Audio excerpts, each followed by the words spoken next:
Sharpen your focus. Understanding, hone in on. Hello, dear viewers. Today, we're going to dive into a phrase that's as sharp as it is common in English. Hone in on.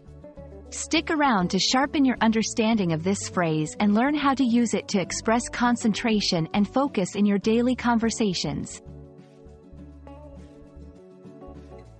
When we talk about honing in on something, we are referring to the process of focusing all our attention or efforts on a particular task or detail. Imagine a beam of light narrowing down on a specific spot. That's what you're doing mentally when you hone in on something. The verb, hone, originally means to sharpen or smooth with a whetstone. It's about refining something to perfection. Over time, this concept of sharpening was metaphorically extended to the act of concentrating one's attention. So, when you hone in on something, you're sharpening your focus to its finest point.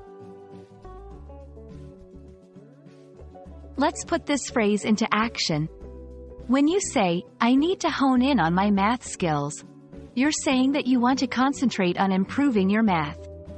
It's not just about focusing. It's about improving and getting better through that focus. A common mix-up happens between hone in on and home in on.